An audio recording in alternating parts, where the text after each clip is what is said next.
Louvado seja Deus. A paz do Senhor para todos. Satisfação, amados irmãos, estarmos de volta a esta localidade com o propósito de trazer a palavra de Deus a todos os nossos amados irmãos e ouvintes que nos ouvem, sempre nas oportunidades que Deus prepara para que nós nos reunimos aqui e possa assim fazer menção do seu nome, pregando a sua palavra. E nesta noite eu gostaria de trazer apenas um versículo que se encontra em Lucas capítulo 10, versículo 30, que diz que descia um homem de Jerusalém para Jericó. E segundo Jesus, ele disse que o tal homem, ele foi realmente abordado por salteadores que o espancaram, despojaram e o deixaram como morto e depois foram embora. Louvado seja Deus. Estas palavras são palavras de Jesus para responder aqueles que o interrogavam acerca do próximo. E Jesus deu este exemplo acerca do homem que descia de Jerusalém para Jericó. Queridos e amados, nós vemos aqui algo interessante. Eu não vou muito me deter exatamente na questão que envolve o homem e seu espancamento, mas gostaria de lhes dar aqui alguns exemplos relacionados à questão que envolve a cidade de Jerusalém e a cidade de Jericó. No seu sentido geográfico, realmente há uma diferença em relação à altitude de uma para outra.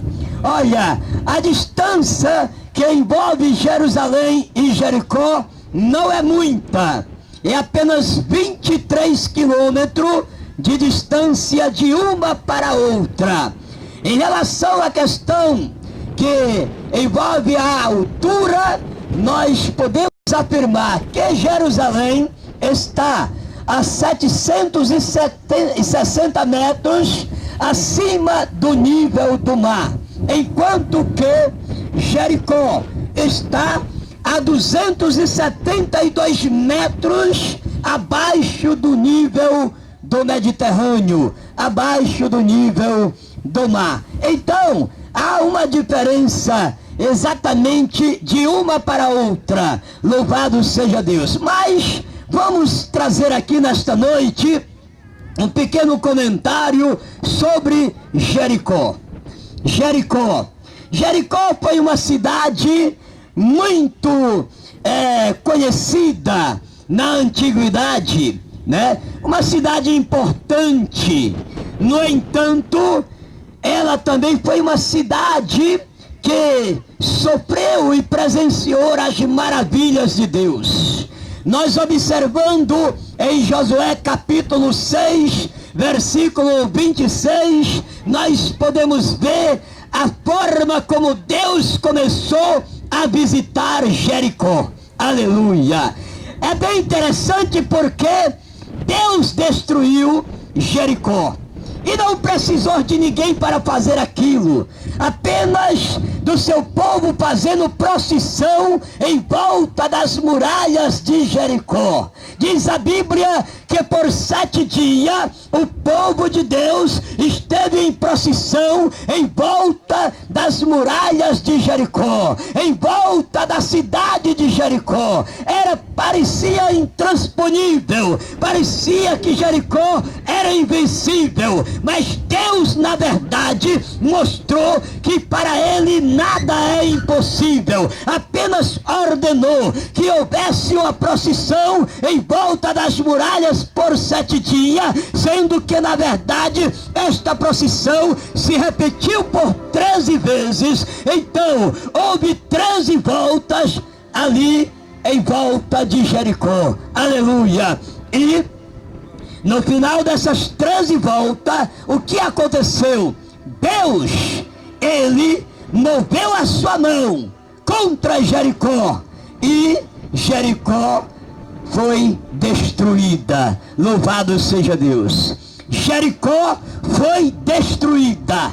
E diz a Bíblia que Josué, no capítulo 6 e versículo 26 do seu livro, ele disse: maldito seja o homem que edificar Jericó. Por que então Josué disse isto? Porque Deus estava mostrando para ele que haveria de se levantar um homem que edificaria ou reedificaria Jericó novamente. Aleluia. Então, por meio desta visão, Josué disse: maldito seja o homem que edificar Jericó. Na implantação de suas bases, morra o seu primeiro filho, e no assentamento de suas portas, morra o seu último filho. Isso é incrível. Quando eu me deparei com esta passagem bíblica, eu chorei de alegria. Glória a Deus. Mas de alegria por quê? Porque na verdade aconteceu de morrer essas duas pessoas? Não. Eu chorei de alegria por ver que a palavra de Deus é fiel. Aleluia. Isto é algo muito glorioso. Aleluia. Meus amados, passaram-se 500 anos depois daquelas palavras de Josué sobre as ruínas de Jericó. E 500 anos depois aconteceu que se levantou-se um homem chamado Riel. E este homem, ele propôs no seu coração reedificar Jericó.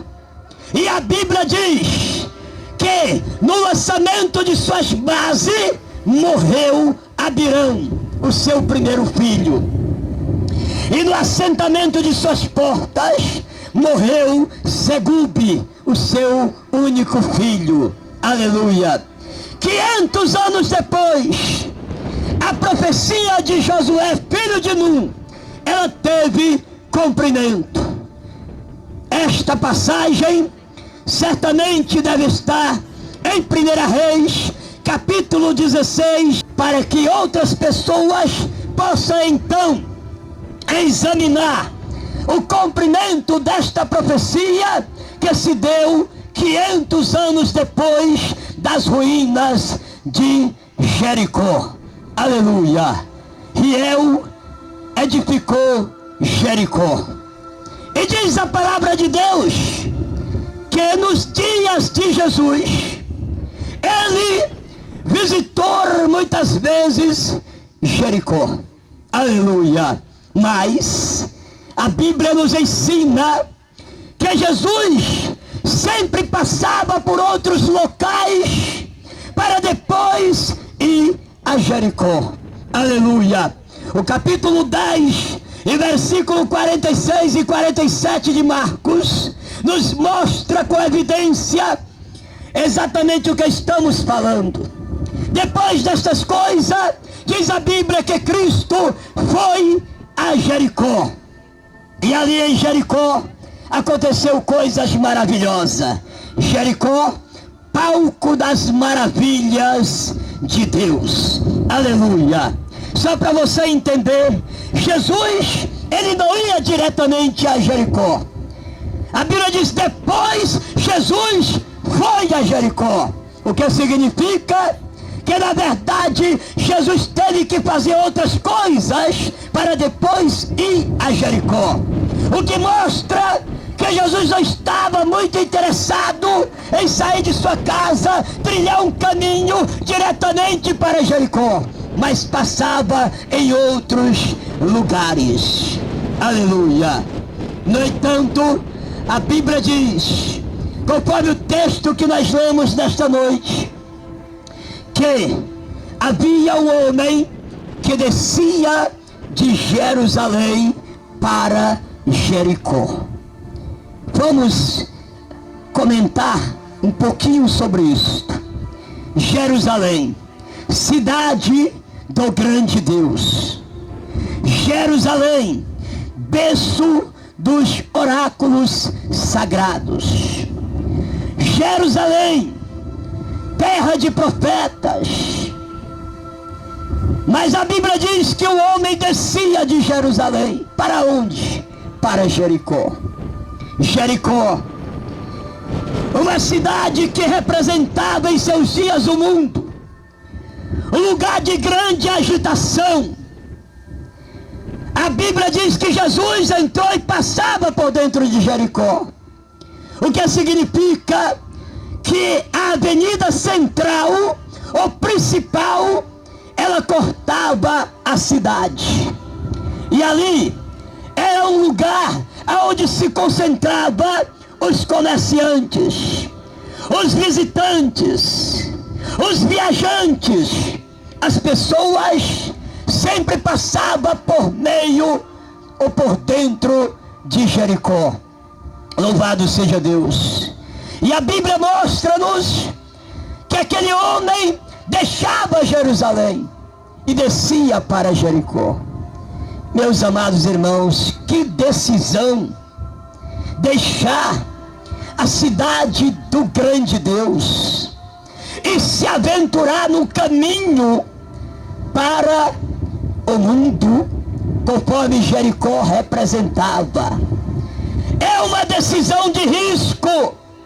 Nós vamos exatamente ilustrar esses pontos para que você possa entender que em nossos dias também acontece a mesma coisa, de pessoas estarem alojadas no seio de Deus, gozando da presença de Deus, mas de repente a cabeça vira e de um momento para o outro esta pessoa toma a decisão de sair da segurança, da tranquilidade, debaixo da proteção do Senhor e se aventurar exatamente pelo caminho de risco, indo de encontro ao mundo. A Bíblia diz que aquele homem descia de Jerusalém.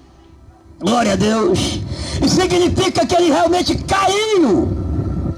Né? Por quê? Porque há uma diferença. Jerusalém é superior, Jericó é inferior. Jerusalém tem a ver exatamente com o equilíbrio de cada pessoa. Jericó representa o desequilíbrio. Jerusalém tem a ver com a comunicação direta com Deus. Jericó revela o entrosamento com o mundo.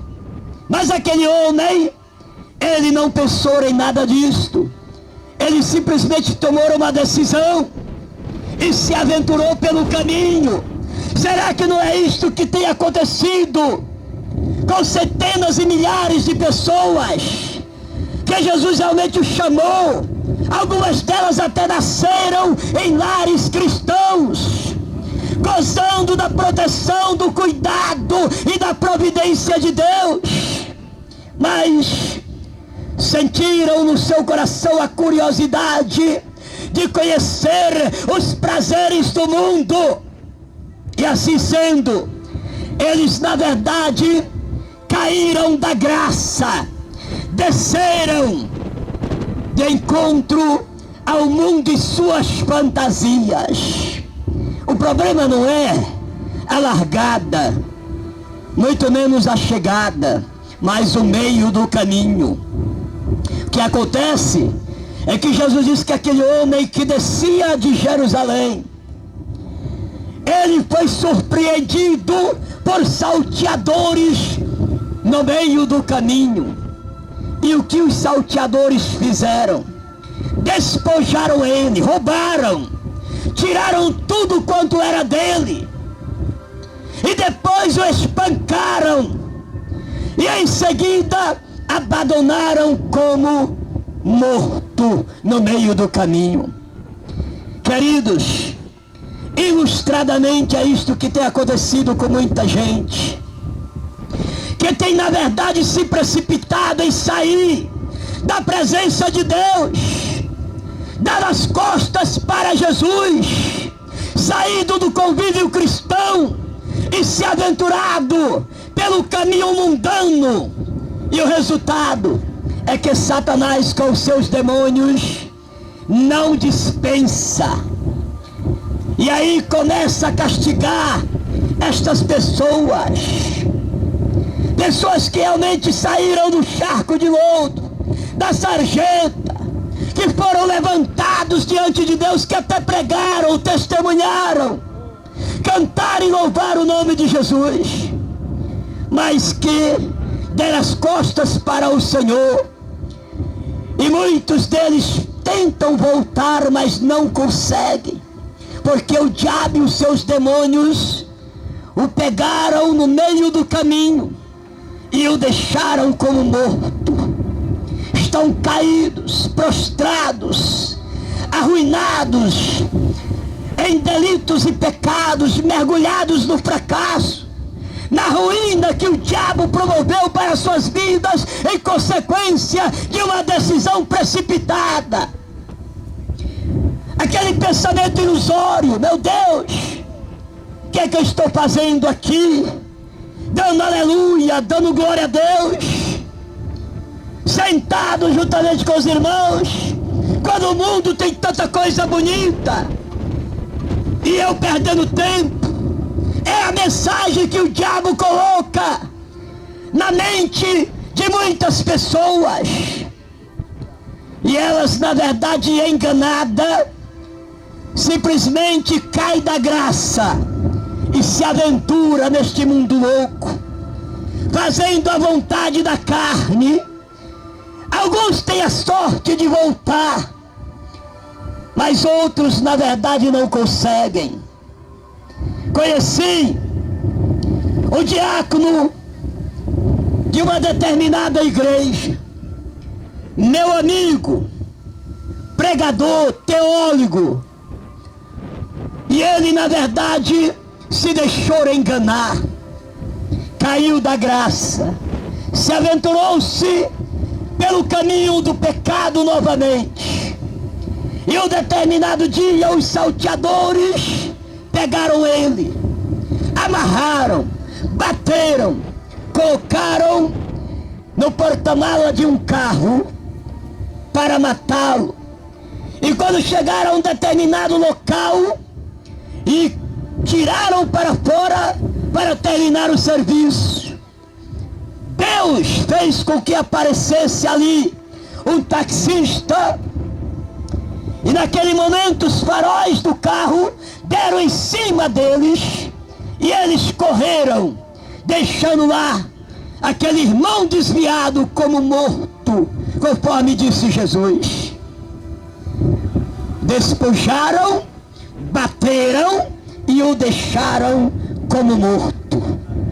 É isto que o diabo tem feito com muitas vidas que desprezaram o Senhor, voltando a crucificá-lo de novo.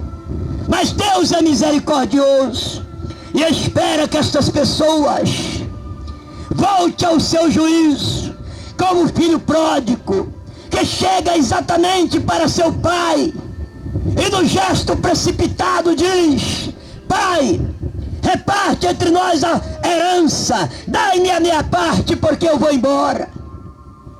Meus amados, por que aquele moço tomou aquela decisão?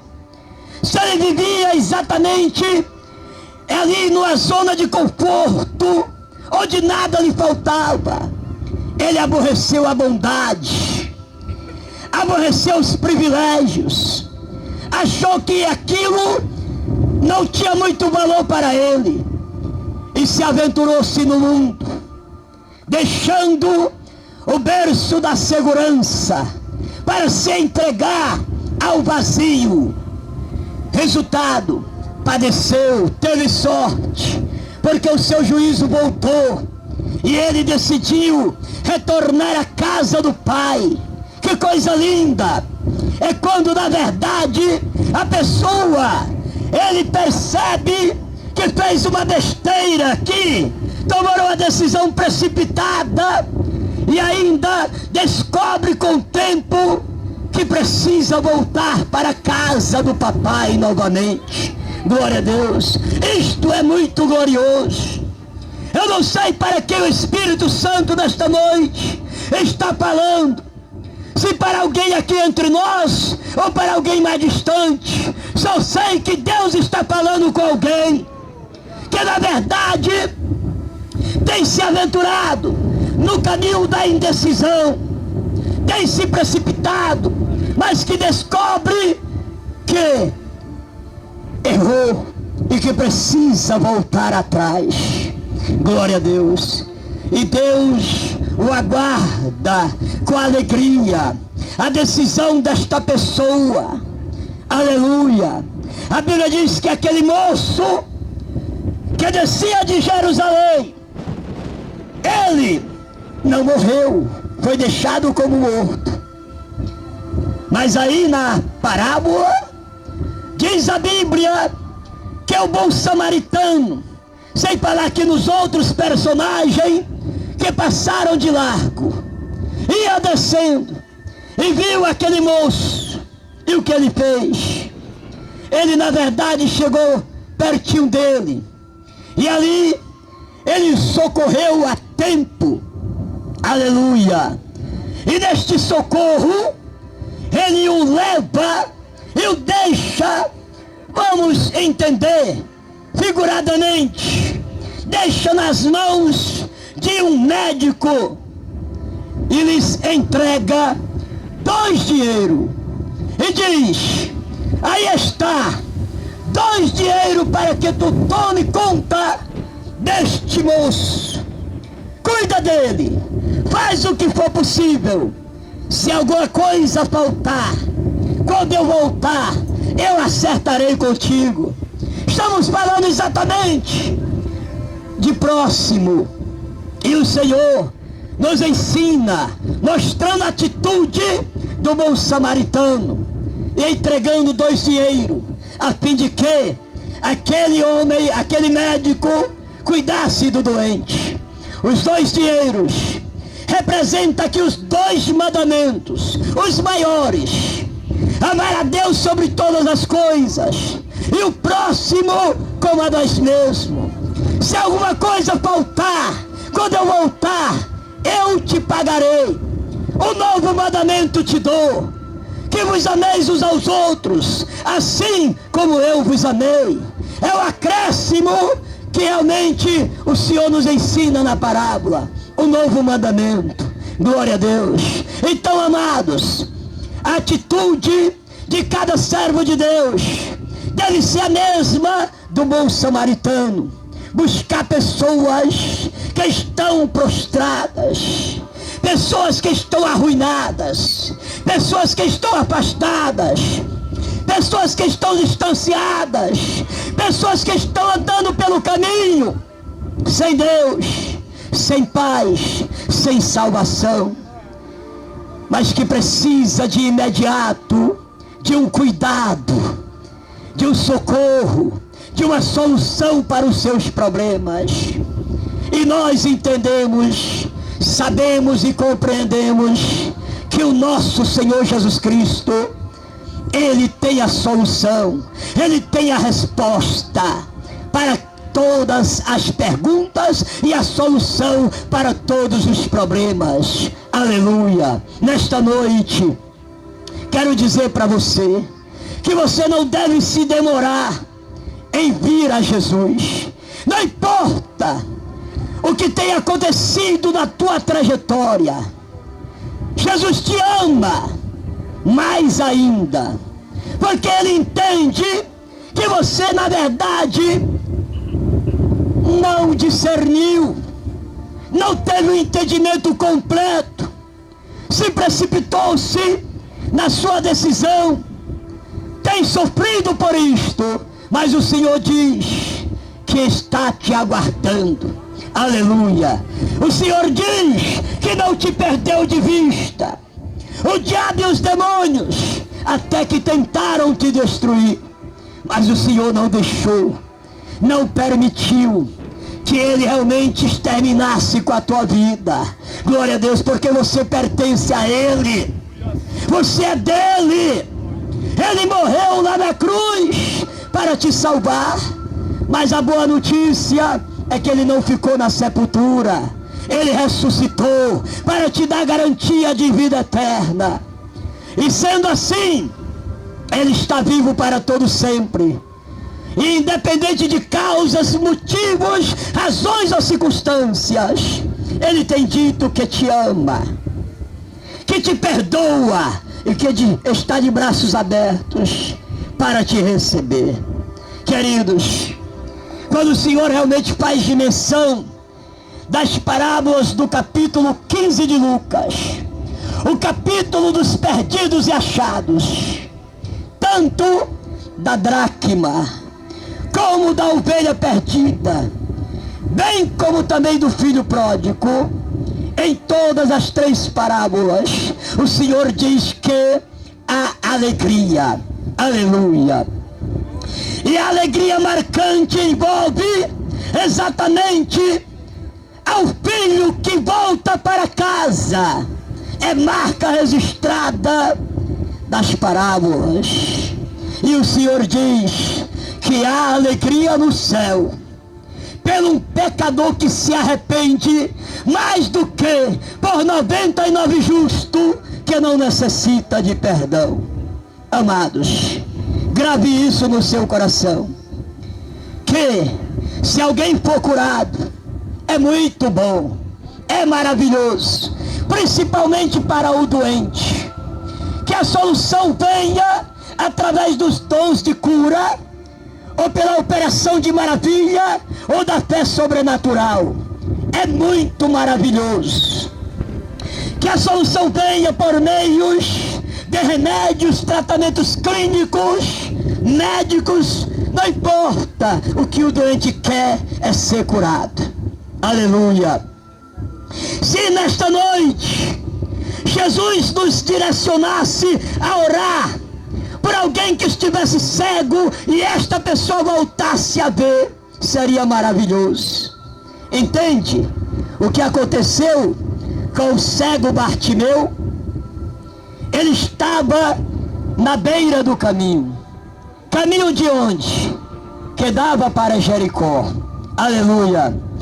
Muita gente estando dentro de Jericó, dado a agitação, a movimentação, o meio cambial, a maneira como acontecem as coisas em Jericó, a maioria não querem sair de dentro. Por quê? Porque Jericó é mundo, e mundo dá exatamente muitas opções para as pessoas: comprar, vender, trocar, ir e vir, se divertir, se entregar a diversos tipos de recreações e lazeres. Isso, na verdade, o mundo gosta, e muitos que estão envolvidos no mundo não querem sair. Mas o cego Bartimeu não está mais dentro de Jericó. Ele está cansado de tudo aquilo, então ele está à beira do caminho. Ele quer sair, mas não tem como. Aleluia. Mas o interessante é que Jesus está passando por Jericó. E Jesus estando passando por Jericó, algo vai acontecer. Jericó é palcos de maravilhas, e Deus vai fazer milagre. Amém? Vai alcançar alguém que está na beira do caminho, que não tem mais prazer em estar no mundo, mas que realmente deseja que a sua história mude. E o Senhor pode mudar a história desta pessoa. Mudou a história do cego Bartimeu. Nem nome tinha, não é? Mas Deus mudou a sua história. Bartimeu saiu de Jericó. Aleluia. Passa a seguir a Jesus. Por quê, amados?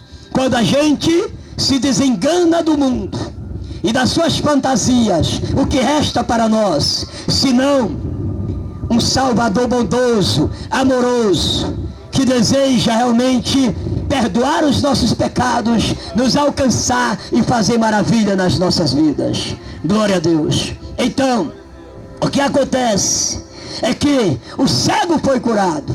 Foi maravilhoso, momento gratificante, não é? Mas os céus continuam em silêncio nesse sentido. Aleluia. Volto a dizer para vocês que curas, milagres, prosperidades, maravilhas, soluções de problemas, tudo isso é importante, mas os céus só contempla. Mas quando alguém está desenganado, vivendo num mundão louco como este, sem Deus, sem paz, sem salvação, como morto diante das escravaturas de Satanás e seus demônios, ele olha para o infinito e observa e diz: meu Deus, tu existes, Senhor, cria uma solução para mim, eu não aguento mais, estou cansado, não tenho mais força, não tenho mais estímulo, não dá para prosseguir, ou o Senhor me socorre, ou eu vou morrer aqui na beira do caminho. O Senhor vem em seu socorro, estende as suas mãos, aleluia, e o levanta, toma no seu seio, conforta a sua alma, lhe dá novas perspectivas de vida. E esta pessoa entende, passa a compreender que realmente não estava tudo perdido.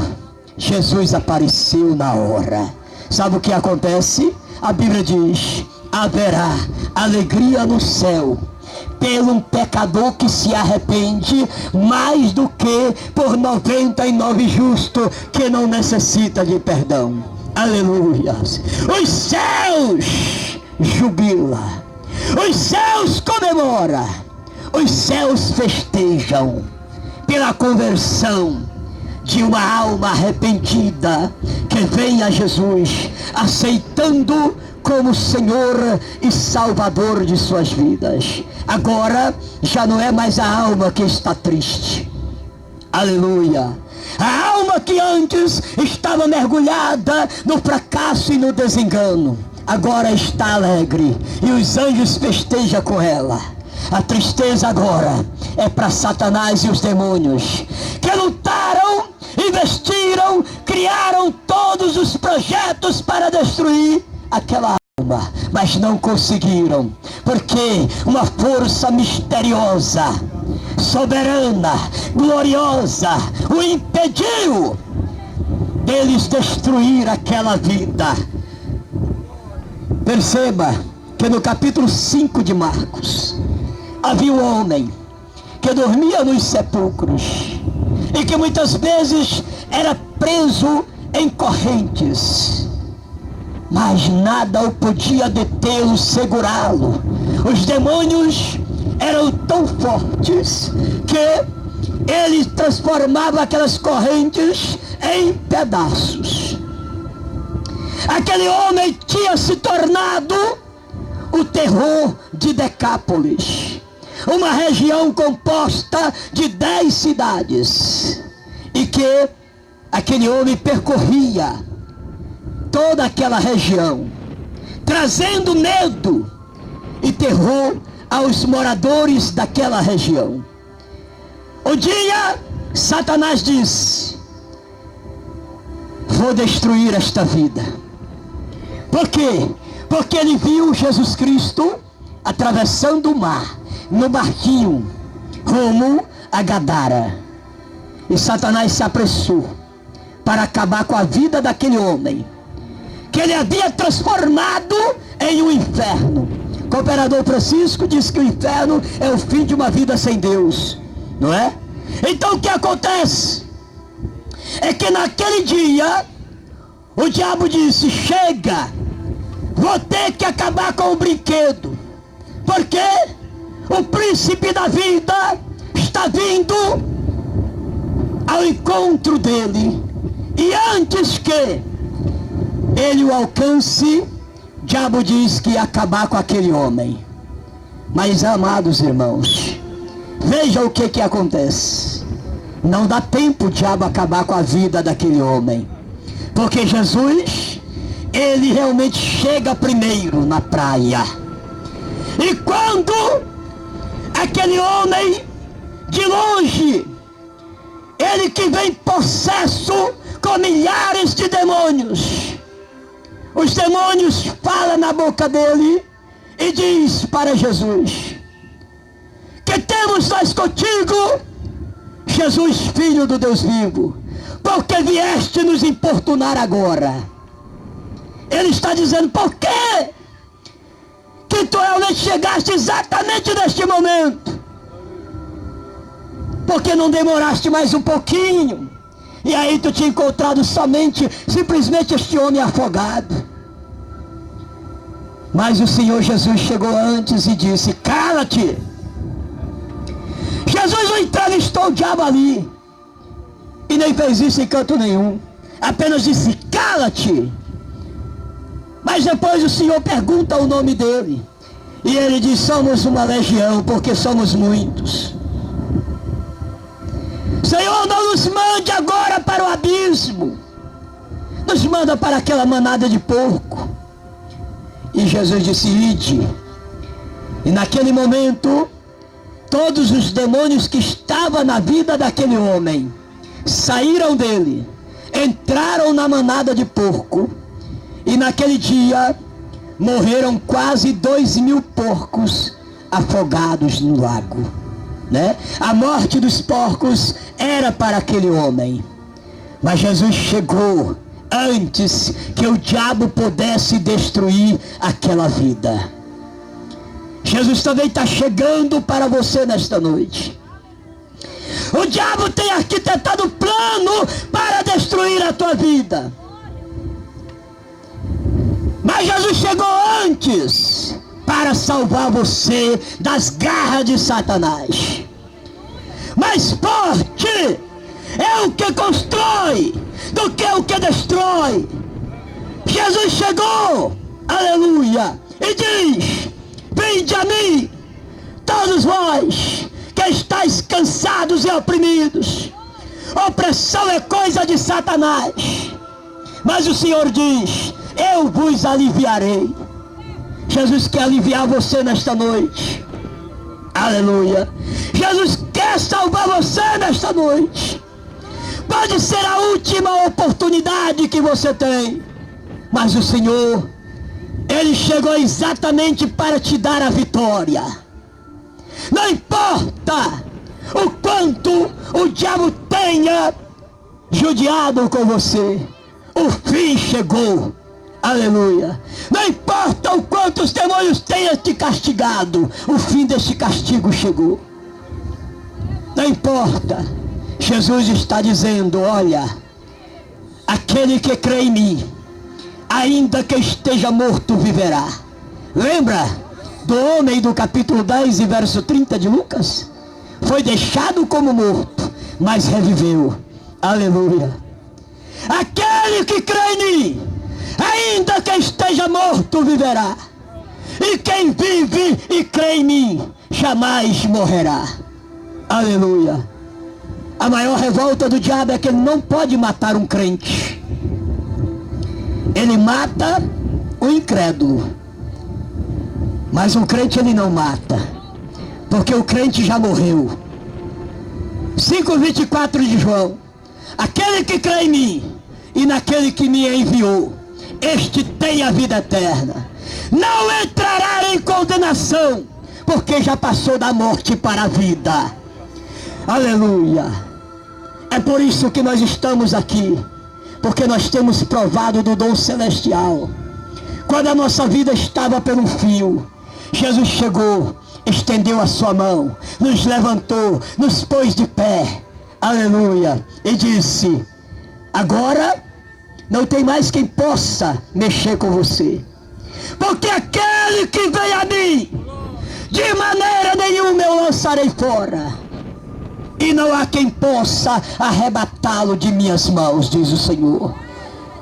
Jesus tem te escondido debaixo das suas asas, debaixo das suas mãos você estará seguro. Não tem quem possa tirar você da proteção divina, porque o Senhor na verdade tem te dado isto como garantia de vida, Amém? Nesta noite, reflita comigo. Veja o que você tem sofrido, o que você tem padecido. Agora, olhe bem o privilégio que o Senhor te dá. Olha só a oportunidade que o Senhor te dá nesta noite. De você estar aí, ainda vivo, com a oportunidade de dizer obrigado, Senhor. Grandes foram as investidas de Satanás, mas o Senhor me manteve com vida, a fim de que nesta noite eu tivesse esse encontro contigo, viesse ao teu pronto socorro e fosse assim assistido e cuidado diante da situação em que eu estava enfrentando. Glória a Deus. Jesus te chama, Jesus te convida, Jesus te ama.